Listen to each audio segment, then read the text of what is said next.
right, hello, fans of total disasters and vacations that have gone horribly, horribly wrong. Welcome to Total Chaos, and I'm your host, Kel. Today, we're reacting to a video somebody sent me. They said it was a drama. Well, let's see about that. Okay, let's start. So, we've got a lady. She's all wet, wearing a white shirt. That's the official uniform for having a bad day. She's standing there, staring at some sad little shack in the desert, probably reevaluating all of her life choices. Very artistic. We get some long, thoughtful shots. Some lizards are crawling around. So deep. I'm sure it's a metaphor for something. And, yep, here's the drama.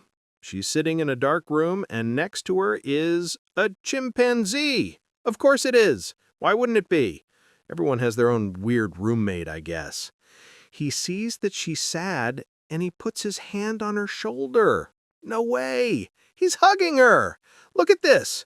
This chimpanzee is a better friend than most people I know. They're just sitting there, hugging, watching the sunset.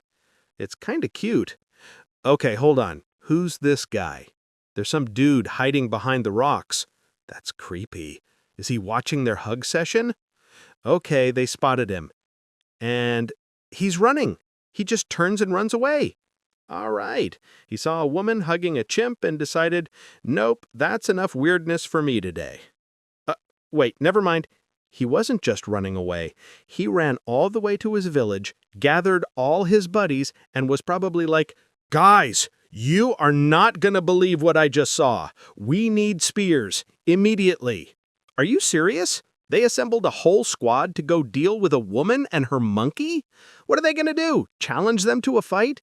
Look at him. He's literally pointing. The weirdness is that way. Okay, so our heroes see an armed delegation approaching, and they make the only smart decision of the day. They get out of there. She grabs her bag, and he grabs a bag too. He has his own little travel sack. That is both hilarious and amazing. And they just walk away. All right, so the Weirdness Patrol arrives on the scene, all hyped up and ready for what exactly? To issue a citation for unauthorized interspecies hugging? They march in like they're about to conduct a major raid, spears held high, probably practicing their tough guy faces on the way over. They burst into the sad little house and nobody's home. Surprise! The silence is deafening. You can just imagine the awkward conversation. The leader probably turns to his buddy and says, okay, now what? And the other guy's like, did you check behind the big rock? Maybe they're just shy. It's a complete bust. Great plan, guys. A 10 out of 10 for effort, 0 out of 10 for results. Well executed. Oh, but wait. It looks like one of them has incredible eyesight, because they've spotted our heroes in the distance. And so the chase is on. They're actually pursuing them now across the open desert. And our heroes start running again, holding hands. It's so weirdly sweet. It's like the world's most stressful romantic jog. Nothing says, I love you, like running for your lives from a mob with pointy sticks. Where are they even running to? More desert? Great escape plan. But it seems the desert itself, the literal ground they're running on, got tired of this circus. The planet looked down at this absolute nonsense and said, all right, that's it. Everyone go to your room, now. And bam, sandstorm. And I'm not talking about a little bit of wind. This is a giant, angry, skyscraper-sized wall of sand and grit, and it is coming for them. The sky turns a terrifying orange, the world goes dark, and just when I thought this situation couldn't possibly get any stupider, the planet itself decides to join the party. And this is my favorite part. Look! Now everyone is running from the same thing. The spear guys, the lady, the chimp, they're all running in the same direction. Yesterday's enemies are today's cardio partners. This is the most intense group fitness class I have ever seen. Can you imagine the awkward small talk? The guy who was just trying to poke them with a stick is now running right next to the chimp, probably shouting, so, crazy weather we're having, right? Their shared enemy isn't each other anymore. It's Mother Nature. and she is very, very angry. And then, it's over. The storm passes, the world is silent again, and there's just a bunch of spears lying on the ground. Looks like the guys decided this whole thing of enforcing social norms is way too much work and just went home to take a nap. And our two heroes? They are just lying on the ground, completely exhausted. They look like they just ran a marathon and then got hit by a truck full of sand. That was a lot of drama for one afternoon. But what happens when you're tired, thirsty, and probably hallucinating in the middle of the desert? That's right, your brain starts showing you movies. She sees it first, an oasis, shimmering water, palm trees, the whole postcard deal. It's a miracle, salvation. And she tells her chimp, who looks, points, and probably grunts something like, "Dude, I think I see a bar over there. Let's go!" He is 100% on board with this hallucination, and so holding hands with the last little bit of their strength, they start running towards a mirage, a beautiful, shimmering, completely fake destination. So what's the lesson here? I'm not sure there is one, but if your life gets too weird, I guess you should find a chimpanzee, run away from a mob with spears, survive a planet-ending sandstorm, and then run full speed towards a hallucination. It's a perfect plan with absolutely no flaws. This was Kale for Total Chaos. I think I need to go stare at a blank wall for an hour. My brain needs to reboot after watching that. Good evening, and welcome to the Primeval News Network, broadcasting live. I'm your anchor, Kyle. We are interrupting our regularly scheduled program on advanced rock sharpening techniques for this breaking report from the Great Rift Valley, where an unprecedented situation is currently unfolding. Our field observers have been monitoring a pride of mane-crested predators for several sun cycles now. In this footage, captured just a short while ago, you can see the dominant male on a routine territorial patrol. Standard procedure, but what our obsidian lenses have just captured goes beyond all known behavioral models. Attention on screen, this is not a drill.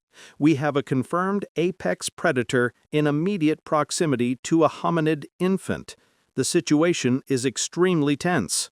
To understand how we reached this critical point, let's go to our archive footage. Our crew has been tracking a small nomadic group of hominids. Their survival strategy appears to consist of constant migration. In this footage, you can see the clan leaving another temporary camp, carrying with them their most valuable asset, future genetic stock. Their primary source of protein is the local fauna, mostly herd animals. However, as our correspondents on the ground report, hunting them is a high-risk operation. The female tasked with infant transport is constantly scanning the horizon, assessing threats. And here's an interesting development. We've recorded a complex social signal. Our behavioral experts are calling it an all-clear gesture. This indicates a high level of coordination within the group. For now, all is calm. Their economic base is not limited to hunting. We see the group shifting to foraging, methodically surveying the area. Their tools of choice are sharpened sticks, a multi-purpose device suitable for both defense and food acquisition. And now, attention. It appears an active phase is beginning. The group has identified a target. They're using the tall grass for cover. This looks like a coordinated flanking maneuver. Yes, the chase is on. This is a high-risk, high-reward tactic. And success! The hunt is successful. This is a major acquisition for the clan. While the main party transports the asset, the mother and infant remain under cover. But as we can see, that same mane-crested predator has re-entered the scene. Our analysts confirm from the scar patterns on its muzzle, it is the same individual. The asset has been delivered to the temporary base camp. This is a significant resupply. The butchering process is now underway. But even after a successful hunt, the work doesn't stop. While some are busy with the meat, others continue foraging. But as dusk falls, the primary threat level increases. And this is what sets these hominids apart: technology. They are gathering fuel, and we are now witnessing a controlled thermal reaction. Yes, they are making fire. This is game-changing technology, their primary defensive asset. However, it appears their defenses are about to be tested. The predator has taken up a strategic observation post on a high rock. He is analyzing their perimeter. By the fire, the group allows themselves a short break. The cooking of food and the warmth provides a brief window of security in this hostile world. But that window can close at any moment. And there it is. We're returning to the live feed. The predator is on the move. He's using the tall grass for cover and is moving with clear intent toward the camp. The individuals by the fire seem unaware of the threat. Their attention is on the food. And the infant, it's at the base of the tree, away from the main circle of light. It is completely exposed. The lion is approaching. He's there. We are seeing the same shocking image again. We have a reaction. Panic in the camp. A male and female have broken away. They are running to the tree, forming a living shield. The male presents his stick. It's their last line of defense. The lion is displaying clear signs of aggression. We can hear it vocalizing. Contact! One of the hominids is charging the predator. This is an incredibly risky maneuver. A full-scale defensive operation is now underway. Others are joining him. The female has managed to secure the infant. We can see her face. Pure terror. This is a real battle. Several individuals are striking with their sticks, attempting to drive the beast back. An incredible display of collective defense. And, yes, the predator is retreating. He's backing off. The immediate threat has been neutralized. A stunning display of courage and coordination. For the moment, the situation has stabilized. The infant is secure. Our team will continue to monitor this developing story. This is Kyle for the Primeval News Network. Stay with us, and for goodness sake, keep your fires lit. Good evening, and welcome back to the Primeval News Network. I'm your host, Kyle. We interrupt our special report, How to Tell If This Mushroom Won't Kill You, for a breaking news update from the Central Jungle District. In this footage, you can see the standard local real estate, luxury eco-huts with premium palm leaf ventilation. But don't let this peaceful scene fool you. There's tension in the air. We can see one local resident engaged in what appears to be a hairstyling session, while the catering service has already fired up the grill. But hold on, it looks like we've got a meeting in progress. A group of men, clearly upper management, have gathered in the main square. Judging by the serious faces and lack of smiling, they're not discussing the weather. And there it is, the group leader, the guy with the feather in his hair, has given some kind of directive. Yes, he's pointing the way. Looks like it's going to be a short day at the office for some. The operational team is on the move. Note the footwear. Standard Barefoot 5 all-terrain mud walkers with seed-based anklets. Very stylish. Our field correspondent, Grog, reports that one of them is carrying some kind of short blade. It seems this isn't just a mushroom-picking expedition. And now we have confirmation of the mission's objective. Attention viewers. Yes, it's the local celebrity, a giant snake, known for its difficult personality and love of long swims. Our recon team reports that contact has been established. Negotiations appear to be tense. The tactical support unit, armed with bows, is already in position. Their training is incredible. Look at these acrobatics. They're climbing trees, running on branches. These guys definitely didn't skip leg day. One of them has taken up a sniper position on a branch. Excellent vantage point. But what's this? It appears this isn't just a strong-arm operation. We're witnessing a diplomatic exchange. Yes, they're passing a small bowl between them. Perhaps it's a gesture of goodwill. Or maybe it's just someone's turn to do the dishes. One of them, acting as the envoy, is proceeding alone with the bowl. His path leads to the river. He's clearly nervous. Look at that smile. He kneels down, and yes, he's just collecting water. Perhaps this is some kind of hospitality ritual. And the guest has arrived. The snake has emerged from the water to personally greet the envoy. A very tense moment, a real staring contest. Who will blink first? Meanwhile, the lookout in the tree is sounding the alarm. That's the signal for, we've got a situation here.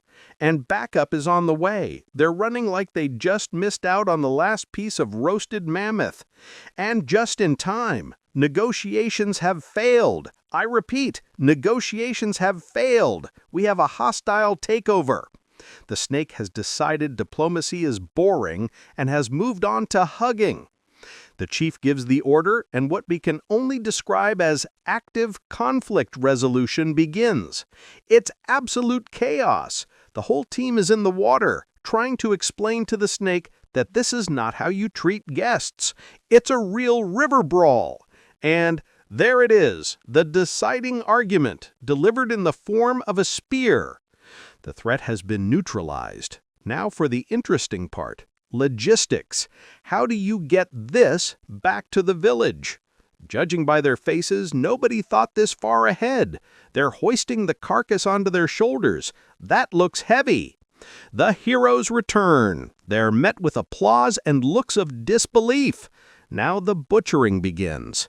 We'd like to warn our vegetarian viewers the following scenes may be disturbing. The meat is separated from the skin and the work is in full swing. After the carving, it's time for distribution, a piece for everyone, and they proudly carry their prize home. Snake steak is on the menu tonight. But that's not all. Another team has begun an infrastructure project. They're building, yes, that looks like an industrial-sized barbecue grill made of bamboo. These guys know what they're doing. The head chef, this woman here, is already at the fire. She's fanning the flames and placing the steaks on the rack. Looks delicious. And now the party begins. The women perform a victory dance, while the men have already taken their seats at the table, or rather, the fire. The taste testing has commenced. Judging by the happy faces, the dish is a success. Well, it's been a tense day that ended with a fantastic dinner. This was Kyle for the Primeval News Network. Stay with us and enjoy your meal. And bridge is the least of their problems right now. Something just went boom. And crawling out of the bushes is, yep, a giant snake. A really angry one if the glowing eyes are any indication. Now, back to the hairy thing they were carrying. It looks like they cheaped out on the chains because they're starting to snap. The soldiers are doing what soldiers do best, shooting at everything that moves. But the snake doesn't seem to care at all. It's decided that a military jeep is its new favorite chew toy. Okay, and this is where it gets super weird. There's a guy in one of the trucks who seems really stressed out. He's, turning green. I'm not kidding. And he's getting bigger, a lot bigger. And he just exploded right through the roof of the truck. I'm pretty sure that's not standard Army procedure. So, just to recap for everyone at home, we have one angry hairy giant, one angry giant snake, and one new angry green muscle guy. They're all in the same place. What could possibly go wrong? The fight is on. The big green dude throws the first punch right in the snake's face. But the snake answers with a hug. A really, really tight hug. Greenie does not look happy about this new friendship. And while all the soldiers are just standing there, probably wondering where their lives went wrong, help arrives from, are you serious? It's monkeys! A team of tiny monkeys with sticks and rocks are trying to break the chains on the hairy giant. And it worked. He's free! And just in time because Greenie was about to lose that hugging contest. His new hairy buddy runs in to help. He grabs a log. A giant log, and he gives the snake a big ol' bonk right on the head. Bam! Problem solved. The hairy guy is still super angry, though. He celebrates his big win by ripping the snake into pieces, just to make sure it's really defeated. All right, so what about the green guy? After all that fighting and getting squeezed by a giant snake, he looks completely exhausted. I mean, who wouldn't be? He's lying on the ground, and it looks like his battery is completely dead. He's deflating?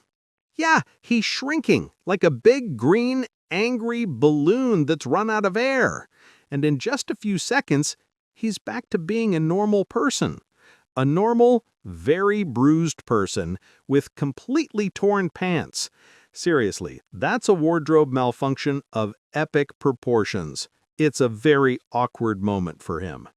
The hairy guy walks over, probably to exchange insurance information or something, but instead he just leans down and lets out this massive roar right in his face. Maybe that's how they say good game in giant monster language. Or maybe it's, you still owe me for breaking my chains. Who knows? After that one final roar, he just turns around and walks away. No handshake, no high five, just a roar.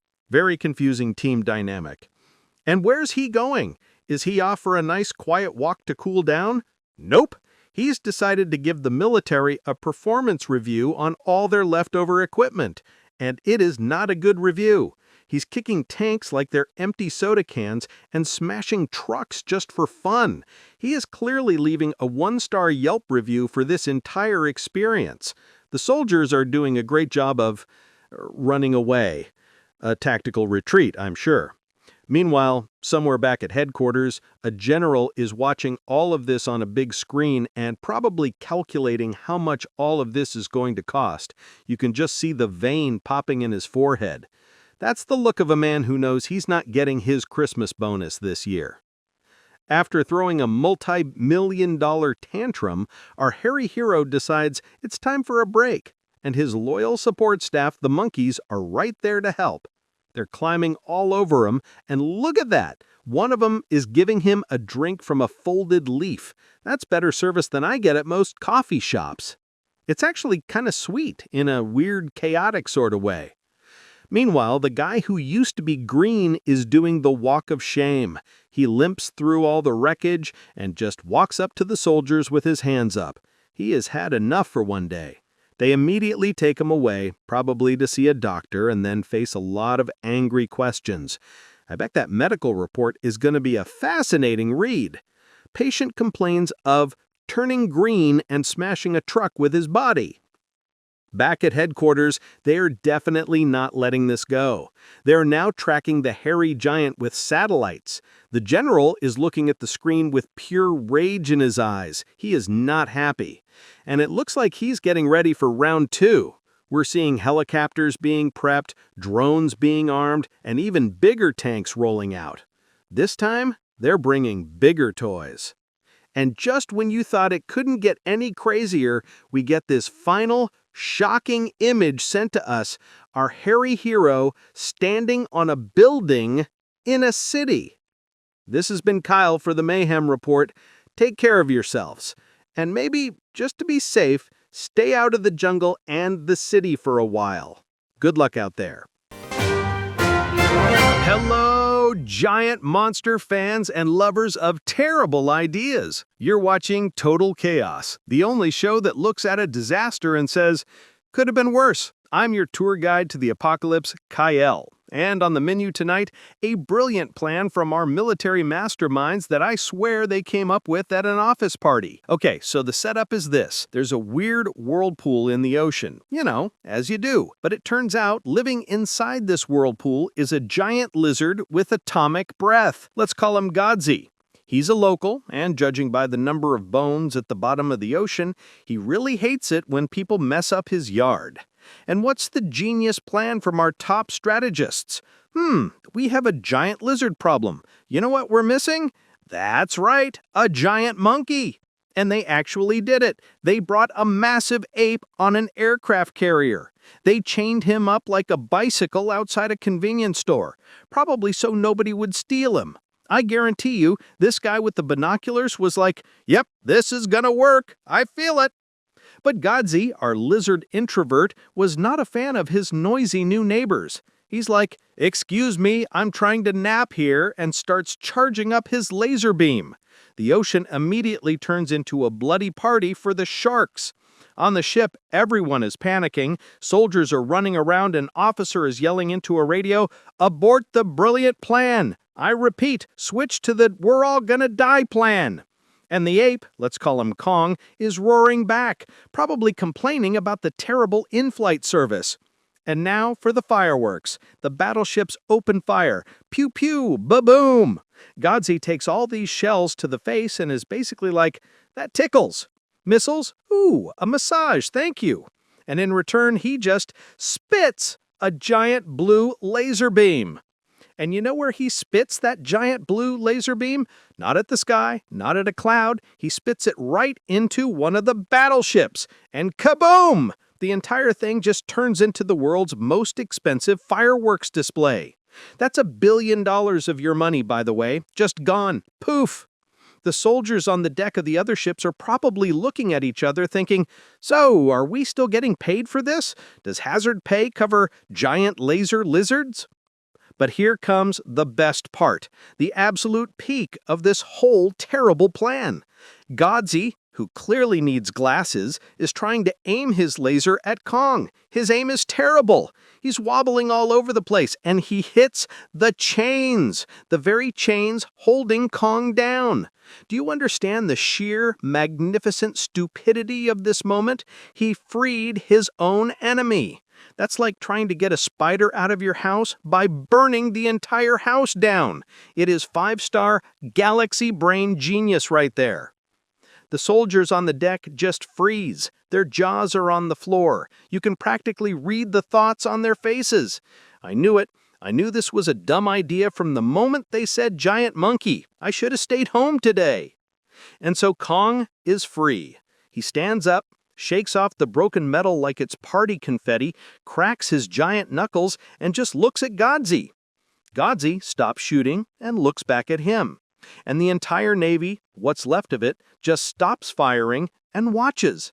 It is the most awkward, tense first date in the history of the planet. And it's on. Ding, ding, ding. Round 1. Kong, with the fury of 1,000 angry dads, winds up and lands a massive right hook right on Godzi's snout. Wham! A beautiful shot. You could hear that one from space. But Godzi is a total cheater. He doesn't even flinch. He just answers with his favorite move again, the laser beam. Whoosh! Classic spammer move. And then he just shoves Kong right off the aircraft carrier. A totally dirty move. Right into the water. It's exactly like a playground fight, but the playground is the ocean, and the kids weigh 100,000 tons. What happens next is just a crazy, blurry underwater mess. They're wrestling, they're biting, they're scratching. It's just a big ball of claws and teeth and angry bubbles. Godzi's probably trying to give him a noogie. Kong's trying to pull his tail. And of course, Godzi keeps spamming his laser beam underwater, because that's the only trick he's got. Froosh, whoosh. And it honestly looks like Kong is losing. He's getting tired. He's sinking down to the bottom. But then, at the bottom of the ocean, in the dark, he sees it. A rock. Just a plain, boring, ordinary rock. And you can practically see the light bulb go off in his giant monkey head. It's the most brilliant, simple idea in the world. He grabs the rock, and with all his remaining strength, he just swims up and smashes Godzi over the head with it. Boom! Game over, man! Game over. The lizard cheater, with all his lasers and atomic breath, gets taken out by a rock. The original weapon. The sharks immediately swim in for the victory banquet. They're the real winners here, let's be honest. And Kong, all beaten up and bruised, climbs back onto the wreckage of the aircraft carrier. He did it. He's the champ. He stands there looking at the burning ships and the absolute mess he made, probably thinking, okay, now what? And for the grand finale of this absolute circus, we get this final glorious shot, Kong, our hero, standing on top of a skyscraper. with the text above him, "The Small World." Yep, what a great plan. They got rid of one problem by unleashing another who is now free, very angry, and apparently looking for real estate right in the middle of the city. A round of applause for humanity. You've done it again. This was Kyle for Total Chaos. And remember, if you ever have a brilliant idea, maybe run it by someone who's not a complete idiot first, just to make sure it won't end with two giant monsters redecorating your city. See ya! Hello, survivalists and fans of questionable vacation choices. Welcome back to Total Chaos. With me, your host, Kale. Tonight we have a real treat for you, a deep dive into what appears to be the strangest holiday romance in human history. This is an all-inclusive trip that looks like it was planned by someone who really hates tourists. So let's set the scene for our main story. A beautiful, secluded beach, a romantic orange sunset painting the sky, and a cozy little fire crackling away. It's the perfect setup for a date night. She's there, roasting a crab on a stick, looking contemplative, and he's right there next to her, also roasting a crab on a stick. Her companion is, shall we say, a bit hairy and large, and is in fact a gorilla. But hey, it's the 21st century, we don't judge. Look at them go! Later that night, under the moonlight, they're sharing their meal. She's delicately picking apart her crab. He's just shoving it in his face. It's a classic dynamic. It's actually kind of sweet in a "this is completely insane" sort of way.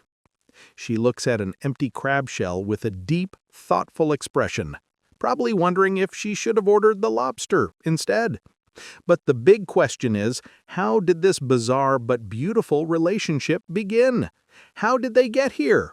Well, don't worry, because we have the exclusive origin story. It all started, as most great stories do, with a disaster at sea. It seems their luxury cruise ship, the Titanic II Electric Boogaloo, had a minor sinking incident, and now they're adrift on what's left of it, a makeshift wooden raft tossed around on a stormy sea. And just look at her. She's already changed out of her practical leaf wear and into a designer bikini and a stylish, open white shirt. How? Where is she keeping these outfits? Does she have a waterproof, interdimensional walk-in closet we don't know about? It's baffling. Meanwhile, her gorilla companion is doing all the heavy lifting. He holds her tenderly in his arms, protecting her from the harsh waves. He's a raft, a bodyguard, and a personal space heater, all in one. Of course, when your boyfriend is a living, breathing luxury survival kit, you can probably float around the world in style. And look, landfall! They've washed ashore on a paradise island, and it comes complete with a giant, scenic waterfall. That's not just survival, that's the premium luxury package right there. They start to explore their new home. And, attention viewers, she's now wearing denim shorts. I just can't. This is breaking my brain. Was there a shipwrecked Gap store on this island? This is the greatest mystery of our time. They find a cozy little cave, a 5-star beachfront suite with a panoramic ocean view and natural air conditioning. But oh no, disaster strikes again. The minibar is empty and room service isn't answering. She sits by the fire, looking hungry and sad, clutching her stomach. And what does he do? Does he complain about the poor service? Does he write a bad review on TripAdvisor? No, he stands up, walks with purpose to the ocean, and rips a giant fish out of the water with his bare hands. Gentlemen, are you taking notes? This is the gold standard of date nights. He brings it to her, and her surprised face says it all. That is peak performance. That is Gorilla Dash. Your fresh-caught dinner in 5 minutes or the next saber-toothed tiger is free. Later that night, she's sleeping peacefully next to him. I mean, who wouldn't feel safe when your bodyguard is the size of a refrigerator? The next morning, they're strolling on the beach. And then, classic rom-com moment, she's by the waterfall, covering her face. The drama! The Wi-Fi must be down. But he's right there to comfort her. And just like that, they're laughing, swimming, a rainbow appears. This is too much. It's like a commercial for chocolate or something. And now for a fashion show. He, being a true stylist, brings her a bundle of leaves, and she crafts a new dress. Look at this. She looks like a supermodel at Jungle Fashion Week. But their paradise is interrupted by, you guessed it, her ex, in the form of a saber-toothed tiger. He shows up, snarling, probably wants his stuff back, but her new man is not impressed. One punch, wham, and the ex goes flying into the sunset. And what does she do? Does she stand there and cry? No! She immediately lights a torch. Keep up the fire, honey. I've got your back. Now that is a power couple. So they're back on the beach, roasting crabs again, happy, in love. You'd think that's the end of the story, right? Wrong, because apparently the vacation package also included a Meet the Family event, and his family appears to be murder bears and a pack of demon wolves with glowing eyes. This is where the trip takes a turn. Now he's her personal battle mech, her fighter jet, and her tank. He grabs her, and it's go time. Jumping across canyons, fighting on cliffs, wolves are flying everywhere. This isn't a vacation anymore. This is the final boss fight in Doom. His eyes are even glowing. It must run in the family. And she's just holding on, probably thinking, I just wanted an all-inclusive trip to Mexico. And after all that carnage, after he's defeated all of his aggressive new in-laws, what do? Go to a spa? No, they go back to their little waterfall spot. He catches her another fish, and they have dinner. Just like a normal Tuesday, as if they just went to the grocery store. Their ability to handle stress is on another level.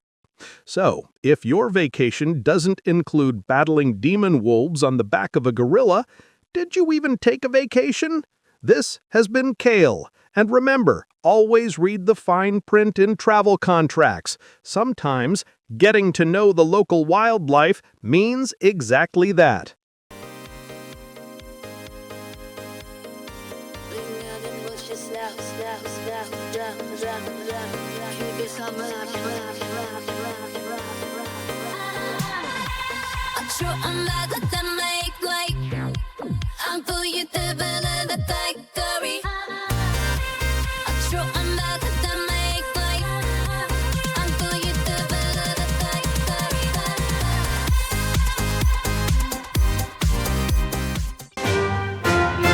Good evening, and welcome to Chronicles of Hope. I'm Kale. Tonight we bring you a story that is unfolding right now in one of the harshest and most remote corners of our planet. It is a story of suffering, of incredible loyalty, and of how human compassion can change everything. What you are looking at is a portrait of quiet despair, a majestic creature, a mother, whose brilliant white coat is almost completely hidden beneath the weight of a mysterious and cruel affliction. These dark, spherical growths are like a dark armor, a physical manifestation of the disease that has encased her body and sapped her strength. But look closer. Beside her, never leaving her side, is her baby, a small white calf, still pure and untouched by the sickness, but he refuses to leave. In this silent, frozen world, we are witnessing the most profound bond of all, the bond between a mother and her child. She is weak. She lies on the ice, barely finding the energy to quench her thirst from a small pool of water. And he is simply there, waiting, watching over her. A small white beacon of unwavering loyalty in the middle of a vast, snowy desert. But even into the most desolate corners of the world, help can arrive. A team of specialists, of rescuers, appears on the horizon. For this small family, lost and suffering in the ice, they are a signal of hope. They have traveled a great distance, bringing their expertise and their equipment to understand this mysterious illness and to try and save what can still be saved. Their approach is one of absolute care and precision. They understand they are not just dealing with an animal, but with a mother and her child. They carefully and gently separate the calf, ensuring he is safe and calm, keeping him close enough to not cause his mother any further distress. And then, the long and meticulous process of treatment begins. This is far more than a simple rescue. It is a scientific mission driven by empathy. Every step is calculated, every action filled with intent. We see a special serum being injected directly into the dark growths, a carefully measured dose of medicine designed to fight the disease from within. Next begins the external therapy. The animal's body is gently bathed in medicinal solutions. Each different color represents a new phase of a complex treatment engineered to break down the hard shell of the affliction. One of the specialists gently strokes the mother's head, calming her, letting her know through a simple touch that they are here to help. And all the while, her calf watches on, and in his eyes there is no longer fear, only a quiet, hopeful anticipation. And then, after hours of tireless work under the cold Arctic sky, a miracle begins to unfold. Slowly, almost imperceptibly at first, the darkness starts to recede. We see the team in their orange suits working with a gentle urgency.